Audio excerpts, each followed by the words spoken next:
नमस्कार दोस्तों, स्वागत है आपका अपने YouTube channel RJ nursing academy पर। फ्रेंड्स, आज बात करने वाले नॉर्थ सेट 5 मेंस एग्जामिनेशन 2023 के मेमोरी बेस्ड आंसर की के बारे में बात करेंगे, जो कि पार्ट 3 रहने वाला है। और इसके अंदर लगभग 90 प्लस क्वेश्चंस के बारे में बात करेंगे, जो कि आने वाली जितने भी नर्सिंग के एग्जाम उनके लिए बहुत ही इंपॉर्टेंट साबित होने वाला है। आपको एक आइडिया लग जाता है कि मेंस का एग्जाम में क्वेश्चंस किस प्रकार के पूछे जाते हैं और क्या उसका वहाँ पे बेस रहने वाला है।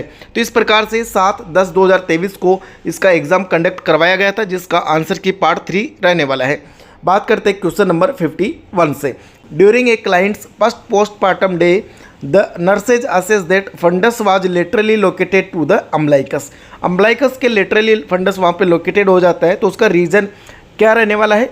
4 ऑप्शंस है, एंडोमेट्रियाइटिस, यूरिन रिटेंशंस और distended bladder, displacement due to the bowel distensions और fibroid tumour on the uterus. तो राइट आंसर यहाँ पे आपको देखने को मिलेगा ऑप्शंस बी, यूरिन रिटेंशंस और डिस्टेंडेड ब्लैडर, इसका राइट आंसर यहाँ पे रहने वाला है। नेक्स्ट है question number 52। Accident patient came in the hospital with severe injury and blood loss, which type of shock is this. तो एक सीवियर जो इंजरी वाला पेशेंट है वो हॉस्पिटल के अंदर पहुंचा, ब्लड लॉस उसके हो चुका है, तो कौन सा शॉक आपको देखने को मिलेगा। सेप्टिक शॉक, हाइपोवोलेमिक शॉक और न्यूरोजेनिक शॉक। तो राइट आंसर यहाँ पे हाइपोवोलेमिक शॉक, क्योंकि यहाँ पे जो ब्लड का लॉस है वो बहुत ज़्यादा मात्रा में यहाँ पे हो चुका है, तो उसमें हाइपोवोलेमिक शॉक आपको यहाँ पे देखने को मिलेगा। फ्रेंड्स, इन क्वेश्चंस के अंदर आपको क्वेश्चंस का लैंग्वेज चेंज हो सकता है, बट क्वेश्चंस का आंसर आपको एग्जैक्ट यहाँ पे दिया जा रहा है। तो क्वेश्चन नंबर 53 के बारे में बात करेंगे। Identify the disorder following flow charts. तो इसके अंदर कौन सा डिसऑर्डर आपको यहाँ पे नजर आता है। तो इस प्रकार का जो ये डायग्राम है इसमें आपको देखना है, जिसमें यहाँ पे मेल अनअफेक्टेड यहाँ पे ये वाला है और फीमेल अनअफेक्टेड इस प्रकार को डिसाइड किया गया है। मेल अफेक्टेड, ये मेल जो है अफेक्टेड है, और फीमेल है जो ये वाला जो फीमेल है वो अफेक्टेड है। तो 4 ऑप्शंस है, ऑटोसोमल डोमिनेंट, ऑटोसोमल रिसेसिव और एक्स लिंक्ड रिसीव्ड और एक्स लिंक्ड डोमिनेंट। तो राइट आंसर यहाँ पे ऑप्शन ए, ऑटोसोमल डोमिनेंट, इसका यहाँ पे राइट आंसर है। नेक्स्ट बात करते हैं question number 54। Which of the following ECG changes would be seen is the positive myocardial stress test response। तो पॉजिटिव मायोकार्डियल जो स्ट्रेस टेस्ट है उसके अंदर ECG चेंजेस आपको क्या देखने को मिलता है। ST segment depressions, hyper active T waves और पैथोलॉजिकल क्यू वेव्स और prolonged of the PR interval. तो राइट आंसर यहाँ पे option A, ST segment depression. Next question number 55। A patient coming in the emergency department, upper airway obstructions। upper airway obstructions आपको यहाँ पे देखने को मिल रहा है। What maneuver is used। इस तो upper airway obstructions है, तो कौन सा मैन्यूवर आपको यहाँ पे यूज करना है। तो राइट आंसर यहाँ पे हेमलिच मैन्यूवर। तो ये एग्जाम में पहले भी क्वेश्चंस पूछा गया है, हेमलिच मैन्यूवर। नेक्स्ट है question number 56। Cause of headache after spinal anaesthesia. Spinal anaesthesia देने के बाद में कौन सा आपको यहाँ पे कोज नज़र आता है हेडेक का। तो CSF लीकेज और मेनिंजाइटिस। तो राइट आंसर यहाँ पे ऑप्शन ए, CSF जो है सेरिब्रोस्पाइनल फ्लूइड, उसका लीकेज यहाँ पे होता है। Next question number 57। On the admissions the client has sign and symptoms of pulmonary oedema. The nurse places the clients in the most appropriate positions for a clients in the pulmonary edema which is। तो pulmonary oedema के अंदर कौन सी positions यहाँ पे provide की जाती है। Supine with feet elevated, semi Fowler's, lying on the left side और हाई फाउलर्स। तो राइट आंसर यहाँ पे option D, high Fowler's positions. Next question 58।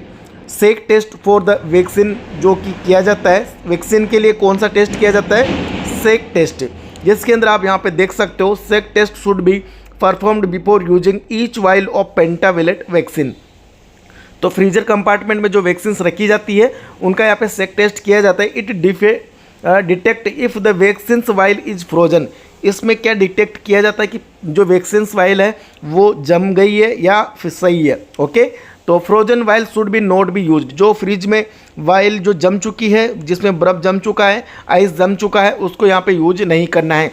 Sec vial and look for speed of the sedimentations को आपको देखना है। If sedimentation settle fast तो it be frozen vial. यदि सेडिमेंटल जो आपका सेडिमेंट है वो सेटल हो जाता है फास्टली, तो इट विज फ्रोजन वाइल है, तो यह आपको यहाँ पे देख लेना है। नेक्स्ट है 59, after 48 hours of the burn nurses patients में किस कॉम्प्लिकेशंस को चेक करेगी। 40 hours after the burn nurse patient में क्या चेक करने वाली है? Fluid volume deficit, compartment syndrome, infection और नन ऑफ दीज। तो राइट आंसर यहाँ पे ऑप्शन सी, इन्फेक्शन। तो फ्रेंड्स इसके ऑप्शंस भी चेंज हो सकते हैं, बट आंसर आपको एकदम करेक्ट प्रोवाइड किया जा रहा है। नेक्स्ट है question number 60, before the gynaecological examinations a nurse suggest the patient. तो बिफोर गाइनोकोलॉजिकल जो एग्जामिनेशंस है जिसमें नर्स पेशेंट को क्या सजेस्ट करती है, तो इसको एडवाइस देती है कि आपको अवॉइड करके आना है। Okay, next question number 61, on the ventilator patient suctioning patient bradycardia ऑडिटोरिएट। तो एक पेशेंट है वेंटिलेटर के अंदर, उसको सक्शनिंग किया जा रहा है, तो उसमें ब्रेडिकार्डिया ऑडिटोरिएट यहाँ पे नज़र आता है, तो क्या आपको रेस्पॉन्स देना है? Stop suctioning and reoxygenated the client. Patient को सक्शनिंग को स्टॉप करना है और उसको रीऑक्सीजनेटेड वापस दोबारा कर देना है। Next question number 62, use of morphine during the pre operative is. तो प्री ऑपरेटिवली जो मॉर्फिन का यूज किया जाता है, तो उसका क्या यूज यहाँ पे रहने वाला है? टू रिड्यूस द सिक्रेशंस और to reduce the gag reflex. तो मॉर्फिन क्या करते हैं, जो जीआई जो मूवमेंट्स है, जीआई जो मूवमेंट्स है, गैस्ट्रो इंटेस्टाइनल जो मूवमेंट्स है, उसको यहाँ पे डिक्रीज कर देता है। ओके, देन इसके बाद में क्या होता है, जीआई मूवमेंट डिक्रीज होने के बाद में जो सिक्रेशंस है वो भी यहाँ पे डिक्रीज हो जाते हैं, तो यहाँ पे राइट आंसर चला जाता है to reduce the secretion. Next question number 63, a 35 week pregnant client is undergoing a non stress test. एक 35 वीक प्रेग्नेंट क्लाइंट है, उसको नो एनएसटी यहाँ पे किया जा रहा है। तो during the 20 minutes examinations the nurse note 3 fetal movements. Okay, 20 minute का जो एग्जामिनेशन है इसमें क्या नज़र आता है? 3 फीटल मूवमेंट्स एक्कम्पनीड बाय एसेलरेशन। एसेलरेशंस के बाद में उसको 3 फीटल मूवमेंट्स नज़र आते हैं। Fetal heart rate each 15 beats per minute lasting 15 second आपको यहाँ पे देखने को मिलता है। The nurse interpret this test to D. तो इसमें क्या इंटरप्रेट नर्सेज यहाँ पे करने वाली है? पॉजिटिव, रिएक्टिव और नेगेटिव और नॉन रिएक्टिव। तो जो राइट आंसर है आपको यहाँ पे देखने को मिलेगा, तो राइट आंसर है यहाँ पे रिएक्टिव टेस्ट, यहाँ पे इसका राइट आंसर है। Next question number 64, after a automobile injury ये young mail came in the injury BP 80/50, heart rate 125 and low hemoglobin level, the which product will be transfused। तो एक पेशेंट है injury का, तो उसका BP 80/50 यहाँ पे रहने वाला है। ओके, और हार्ट रेट क्या नज़र आती है? 125। तो आपका हीमोग्लोबिन यहाँ पे पेशेंट का भी लो रखा गया है। तो क्या इसको ट्रांसफ्यूज करना है? PRBC, कोलोइड और प्रेस फ्रोजन प्लाज्मा। तो राइट आंसर है यहाँ पे option A, PRBC।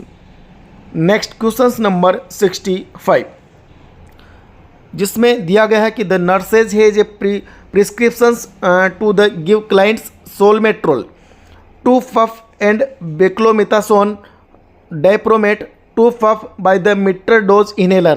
the nurse should administer the medications using which procedure। तो नर्स किस प्रोसीजर के अकॉर्डिंग यहाँ पे आपको ये मेडिकेशंस देने वाली है? तो सबसे पहले आपको याद रखना है कि जब भी आपको दवाई देना है, तो यहाँ पे जो ब्रोंकोडाइलेटर है, ओके, जो ब्रोंकोडाइलेटर है वो सबसे पहले आपको देना है। देन इसके बाद में आपको क्या देना है? स्टीरॉयड कोई सा भी हो तो आपको यहाँ पे स्टीरॉयड प्रोवाइड करना है। तो सबसे पहले आपको ब्रोंकोडाइलेटर देना है, देन इसके बाद में आपको स्टीरॉयड देना है। तो यहाँ पे जो इसका राइट आंसर आपको देखने को मिलता है सोलमेट्रोल फर्स्ट एंड देन द बेक्लोमिथासिन यहाँ पे सेकेंड डोज दी जाती है। तो सबसे पहले यहाँ पे ब्रोंकोडाइलेटर देना है, देन देना है स्टीरॉयड कोई सा भी हो तो स्टीरॉयड आपको यहाँ पे प्रोवाइड करना है। Next question number 66, in tetracycline child what nurse observe. तो टेट्रासाइक्लिन चाइल्ड को दिया जा रहा है, तो नर्सेज वहाँ पे क्या ऑब्जर्व करती है? तो राइट आंसर यहाँ पे देखने को मिलेगा permanent staining of the teeth. तो टीथ के अंदर परमानेंट यहाँ पे स्टेनिंग आपको नजर आती है। नेक्स्ट क्वेश्चन नंबर 67, जो कि बहुत लेंथी क्वेश्चन है, देख सकते हो।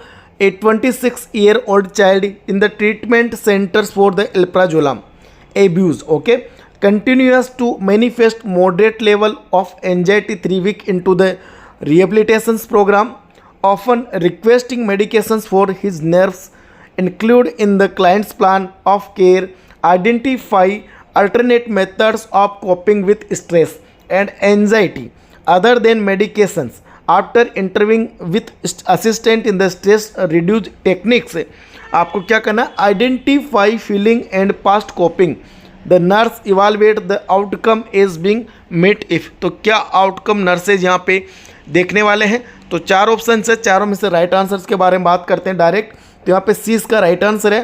Client demonstrate use of exercise physical activity to the handle nervous injury, okay, energy following conflict of every life. Next question number 68, a female had radical mastectomy is performed and putted Hemovac drain. Hemovac drain यहाँ पे लगाया गया है radical mastectomy के बाद में। तो now it half filled with blood with 6 hour time it indicated.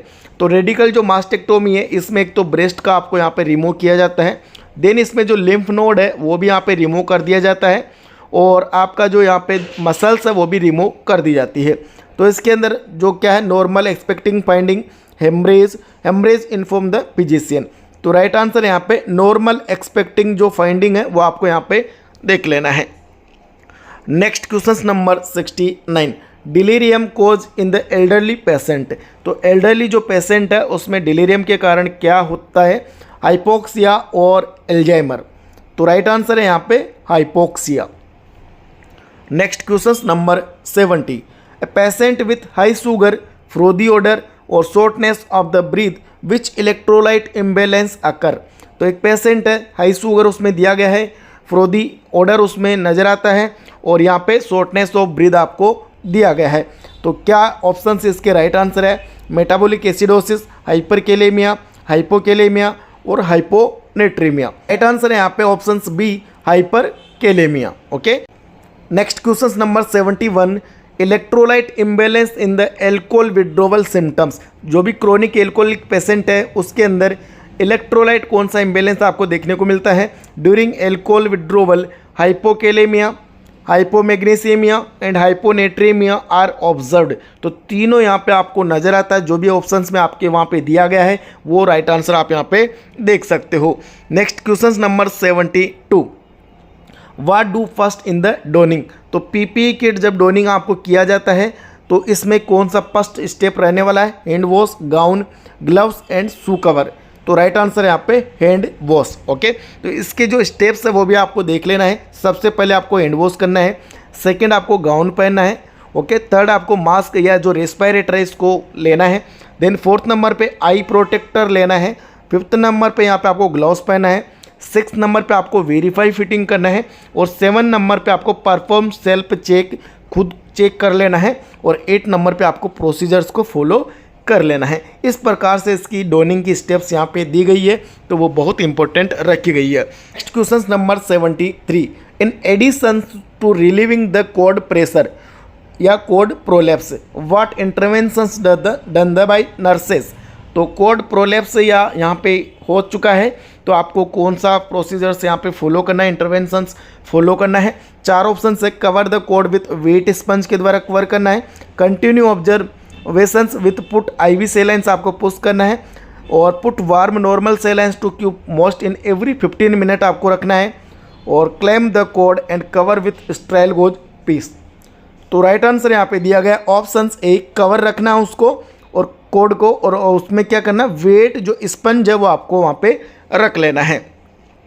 Next question number 74, जो कि डायरेक्ट यहाँ पे क्वेश्चंस पूछा गया था, और इसमें आप देख सकते हो ये क्वेश्चंस हैं जो डायरेक्ट किसी इंस्टीट्यूट्स का यहाँ पे जो टेस्ट सीरीज है उसके अंदर से दिया गया है। डायरेक्ट एग्जैक्ट ऐसा ही क्वेश्चंस वहाँ पे पूछा गया है, जिसमें आप देख सकते हो, assessment of severe depression in the client reveal feeling of the hopelessness, worthlessness, inability to feel pleasure, sleep, psychomotor and nutritional alterations, delusional thinking, negative view of the self and feeling of the amendment. These clinical features of the client depressions alert the nurses to prioritize problem and care by the addressing which of the following problem first आपको देखना है। 4 options है, nutritional status, impaired thinking, possible harm to self और rest and active impairment. तो right answer जैसा कि यहाँ पे दिया गया पॉसिबल हार्म टू हेल्प यहाँ पे राइट आंसर है। Next question number 75, a patient 42 year old clients with bipolar disorder का क्लाइंट है, he is been hospitalised on the inpatient psychiatric unit पे उसको वहाँ पे एडमिट किया गया है। She is dancing around, talking instantly and singing much of the time. The client is anxious and eat very little from her tray before she is up and about again. The nurse's interventions would be, क्या interventions आपको यहाँ पे देखने को मिलेगा। Bipolar disorder का patient है जो हॉस्पिटल में एडमिट किया गया है और वो क्या करता है, डांसिंग अराउंड करता है वहाँ पे और टॉकिंग इंस्टेंटली, सिंगिंग भी करता है। तो वहाँ पे अपना खाना है जो लिटिल लिटिल वहाँ पे खाना वो खाता है। तो 4 ऑप्शन है, चारों में से राइट आंसर आपको देखना ऑप्शन डी, जिसमें आपको देख सकते हो not expect the client to sit down for complete meal, monitor intake, offering snacks and juice frequently. Next है क्वेश्चन नंबर 76। तो इसमें यहाँ पे जो पेशेंट है वो 45 ईयर का यहाँ पे दिया गया है। तो पेशेंट 45 ईयर, बीपी है 160/90, पल्स है यहाँ पे 100 पर मिनट और रेस्पायरेशंस 28 पर मिनट्स। तो विच पैरामीटर्स रिक्वायर्ड फर्स्ट अटेंशन। तो 45 ईयर का पेशेंट है, उसका बीपी 160/90 है और पल्स प्रेशर यहाँ पे 100 पर मिनट है, सॉरी पल्स यहाँ पे 100 पर मिनट है, रेस्पायरेशन 28 मिनट है। तो कौन सा आप यहाँ पे प्रायोरिटी के अकॉर्डिंग यहाँ पे इस पैरामीटर्स को अटेंशंस रखने वाले हो। तो यहाँ पे जो 45 ईयर का जो पेशेंट है इसका यहाँ पे जो बीपी आप यहाँ पे देख सकते हो, ये एक नॉर्मल फाइंडिंग इसकी रह सकती है। और पल्स जो आप देख सकते हो 60 टू यहाँ पे 100 पल्स जो है कि नॉर्मल माना जाता है। और रेस्पायरेशन जो एडल्ट के अंदर देखा जाता है वो आप देख सकते हो 16 से 20 पर मिनट, या आप देख सकते हो 12 से 20 पर मिनट। ये भी इसका यहाँ पे दोनों में राइट आंसर है। बट जो रेस्पायरेशन है वो देख सकते हो यहाँ पे 28 पर मिनट रखा गया है। तो अटेंशन आपको रखना है रेस्पायरेशन पे। Okay, next question number 77, a patient has following lungs volume normal value. एक पेशेंट है, फॉलोइंग लंग्स वैल्यू वहाँ पे पेशेंट का दिया गया है, जिसमें सबसे पहले नॉर्मल वैल्यू यहाँ पे दी गई है, बाद में उसके पेशेंट की ऑब्जर्विंग वैल्यू दी गई है। तो आपको देखना है कि कौन सा इसमें ऑप्शंस राइट है। तो नॉर्मल वैल्यू की बात करें तो TLC यहाँ पे 6000 है, FRC यहाँ पे 2200 है, वाइटल कैपेसिटी यहाँ पे 4800 दी गई है और RV जो है आप यहाँ पे 1200 दी गई है। बट जो पेशेंट की वैल्यू यहाँ पे आप देख सकते हो, जो TLC है 7000 है, FRC 4500 है, वाइटल कैपेसिटी है जो 4800 से यहाँ पर 2800 हो चुकी है, मतलब डिक्रीज़ हो चुकी है। और RV यहाँ पे 1200 है तो यहाँ पे 3000 हो चुकी है। तो इसमें अटेंशंस का ज़रूरत कौन सा रहने वाला है, तो यहाँ पे हाइपर वेंटिलेशंस, हाइपर इन्फ्लेशंस और हाइपोकेप्निया। तो राइट आंसर है यहाँ पे ऑप्शंस बी, हाइपर इन्फ्लेशंस। जो लंग्स है वो हाइपर इन्फ्लेशंस यहाँ पे हो चुका है, क्योंकि यहाँ पे जो वाइटल कैपेसिटी है जो एकदम से डिक्रीज हो चुकी है। ओके, नेक्स्ट है क्वेश्चन नंबर 78, जो कि यहाँ पे आप देख सकते हो, a male clients was involve in the motor vehicle accident earlier in the day. The nurses caring for him on the evening notice that admissions to the hospital he lost a lot of the blood, require multiple blood transfusions. The nurse would anticipate which blood products would be ordered when a large blood loss occurs. तो nurse क्या involve करने वाली है, कौन सा blood उसको लगाना है। 4 ऑप्शंस हैं, वोल ब्लड, पैक्ड RBC और फ्रेश फ्रोजन प्लाज्मा और प्लेटलेट्स। तो राइट आंसर यहाँ पे options A, whole bloods. Next question number 79, national deworming day कब घोषित किया गया है, तो राइट आंसर यहाँ पे फरवरी 10 को। ओके, नेक्स्ट क्वेश्चन 80, जिसमें multiple P wave followed by absent QRS complex दिया गया है। तो यहाँ पे P वेव आपको नज़र आती है, QRS कॉम्प्लेक्स है जो एब्सेंट है, P वेव आपको नज़र आती है। तो इसके अंदर राइट आंसर है AV ब्लॉक या सेकेंड डिग्री या मोबिज सेकेंड, इसका राइट आंसर यहाँ पे रहने वाला है। नेक्स्ट 81, इन कोलोस्टोमी अवॉइड फूड। तो कोलोस्टोमी के अंदर कौन सा फूड को अवॉइड किया जाता है, केबेज और वीट को यहाँ पे अवॉइड किया जाता है। नेक्स्ट है 82, मसल्स क्रैम्प में क्या आपको सीन होता है, हाइपोकैल्सेमिया। ओके, हाइपोकैल्शियम या मसल्स क्रैम्प में देखने को मिलता है। और नासिड्स गिवन बिफोर या after food, right answer. Direct right answers के बारे में बात कर रहे हैं। कोलोस्टोमी केयर के अंदर आपको क्या करना है, ग्लव्स, गाउन और आई कवर आपको यहाँ पे पहनना है। Next question number 85, ABG high flow NRBM, ABG लेना है और पेशेंट है high flow non rebreather mask में रखा गया है। तो आपको कैसे उसका एबीजी लेना है, ABG sample same on the condition, जो भी कंडीशंस में पेशेंट है उसी कंडीशंस में उसका एबीजी सैंपल्स आपको लेना है। Next question number 86, right hip fracture है तो उसके जो लेग है उसको आपको एलिवेटेड रखना है, ये इसका राइट आंसर दिया गया है। नेक्स्ट है क्वेश्चन नंबर 87, आईवी बोतल विथ एड ड्रग्स, तो आईवी बोतल के अंदर ड्रग्स ऐड करना है तो उसमें आपको क्या करना है, टाइम वॉल्यूम मेथड्स यहाँ पे यूज कर लेना है। टाइम वॉल्यूम जो मेथड्स है उसको आपको यूज कर लेना है। Next question number 88, vascular sound कौन सा होता है, एंटायर लंग्स के अंदर जो साउंड आपको सुनने वाले हो उसको बोला जाता है vascular sound. Next question number 89, after 8 day abdominal surgery patient previous history of F, तो 8 डे एब्डोमिनल सर्जरी और उसका पेशेंट का प्रीवियस हिस्ट्री क्या है, एफ भी है, तो उसके जो लेग है उसको आपको एलिवेटेड रख लेना है। कौन सी पोजीशंस देना है, लेग को एलिवेटेड रख लेना है। नेक्स्ट है, लेग एलिवेटेड क्यों रखा गया है, बिकॉज रिस्क ऑफ थ्रोम्बस का उसके चांसेस बढ़ जाते हैं। Next question number 90, post operative patient having bilateral rail and fever, post operative patient है जिसमें बाइलेटरल रेल्स और फीवर्स यहाँ पे आपको शो होता है तो आपको कंजस्टिव हार्ट फेलियर या एटेलेक्सिस के चांसेस यहाँ पे बढ़ जाते हैं। Next question number 91, neuropathic pain जिसके अंदर आपको क्या देना है, gabapentin use maximum with water, जो गाबापेंटिन का यूज किया जा रहा है मैक्सिमम किसके साथ देना है, उसको वाटर के साथ आपको देना है। Next question number 92, diabetic acidosis and fruity odour आपको किस में देखने को मिलता है, इसमें क्या सीन होता है, मेटाबॉलिक एसिडोसिस। ओके, तो टोटल 92 क्वेश्चंस के बारे में बात कर चुके हैं। फिर भी अगर आपको कोई डाउट हो, कोई क्वेश्चंस याद हो तो प्लीज़ कमेंट बॉक्स में ज़रूर कमेंट करिए, जिससे कि रिप्लाई करने की कोशिश करेंगे। कुछ क्वेश्चंस आपका आंसर गलत लगा हो तो उसका भी आप कमेंट कर सकते हो। तो मिलते हैं नेक्स्ट वीडियो में, तब तक के लिए स्वस्थ रहे, मस्त रहे। धन्यवाद फ्रेंड्स।